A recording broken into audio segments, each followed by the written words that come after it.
Shalom, selamat pagi Bapak Ibu Saudara yang dikasihi Tuhan. Hari ini firman Tuhan berbicara di dalam Kisah Para Rasul 2 ayat yang ke-36. Jadi seluruh kaum Israel harus tahu dengan pasti bahwa Allah telah membuat Yesus yang kamu salibkan itu menjadi Tuhan dan Kristus. Bapak Ibu Saudara, di dalam pemuliaan Kristus, Tuhan menyatakan kasih karunia-Nya. Untuk itu kita melihat dengan nyata bahwa jadi seluruh kaum Israel itu harus tahu dengan pasti Allah telah membuat Yesus yang kamu salibkan itu menjadi Tuhan dan Kristus. Ketika membacakan dan merefleksikan ayat demikian, Bapak Ibu Saudara, saya melihat bahwa dalam hal ini kita melihat kasih karunia Tuhan yang begitu melimpah.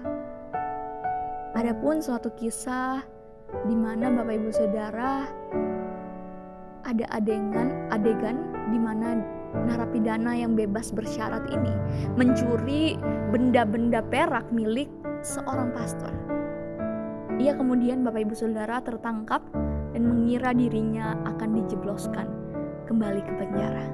Namun Bapak Ibu Saudara, lagi-lagi hal tak terduga terjadi di mana Bapak Ibu Saudara, sang pastor justru mengagetkan semua orang dengan berkata bahwa ia sudah memberikan benda-benda berharga itu kepada beliau sendiri.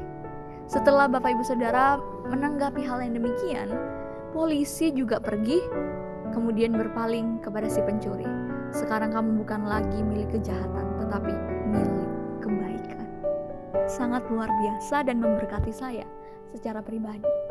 Ketika melihat yang demikian, mungkin kita akan memikirkan bahwa seorang pastor harusnya lebih mengasihi dan menutupi segala pelanggaran dan kejahatan.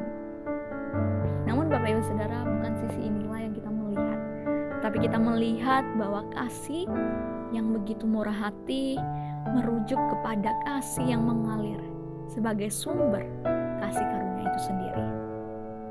Pada hari Pentakosta, Bapak Ibu Saudara, Petrus memberitahukan kepada semua orang yang mendengarkannya bahwa kurang dari 2 bulan sebelumnya di kota itu juga mereka telah menyalibkan Yesus. Orang-orang itu merasa terharu lalu bertanya apa yang mereka lakukan. Lalu Bapak Ibu Saudara, Petrus menjawab, "Bertobatlah dan hendaklah kamu masing-masing memberi dirimu dibaptis dalam nama Yesus Kristus untuk pengampunan dosa." Luar biasa Bapak Ibu Saudara, Yesus telah menanggung hukuman yang selayaknya mereka terima dan kita semua terima. Sekarang Bapak Ibu Saudara, hukuman mereka dan kita dihapuskan jika mereka dan kita juga percaya kepada Yesus, satu-satunya juru selamat kita.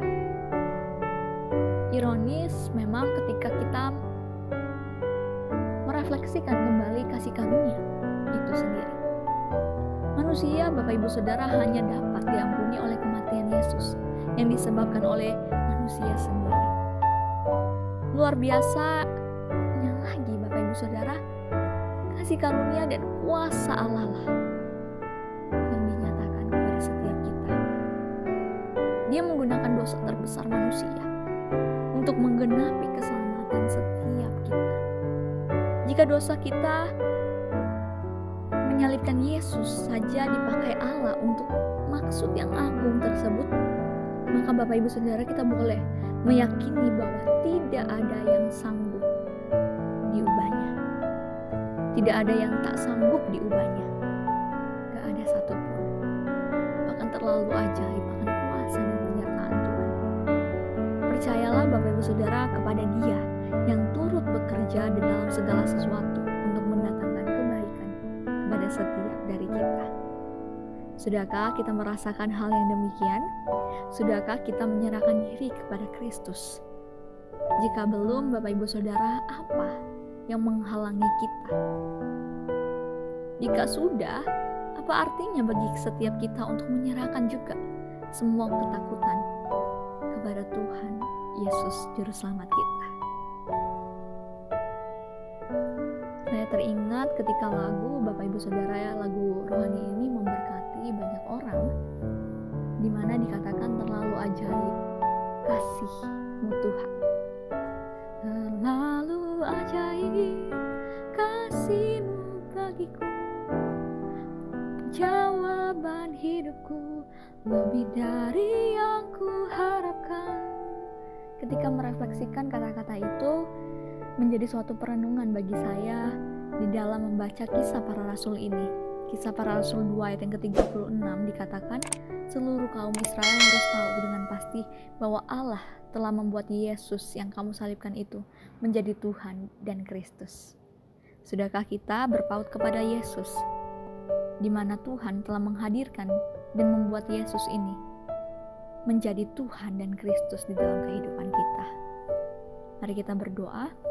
Bapa, kami berterima kasih, kami bersyukur untuk limpah ruah kasih Tuhan yang begitu luar biasa, menyelamatkan, bahkan membebaskan kami dari setiap belenggu dosa ini. Angkatlah kami Tuhan, angkatlah kami semua dari ketakutan kami, dan tolong kami untuk sungguh-sungguh mempercayai Tuhan sebagai satu-satunya di dalam kehidupan kami. Kami bersyukur dan tak henti-hentinya berdoa bagi setiap jemaat yang berulang tahun, baik mereka Tuhan yang merasakan kasih penyertaan Tuhan. Biarlah Tuhan senantiasa memberikan hikmat dan kebijaksanaan di dalam mereka menjalankan aktivitas pekerjaan mereka.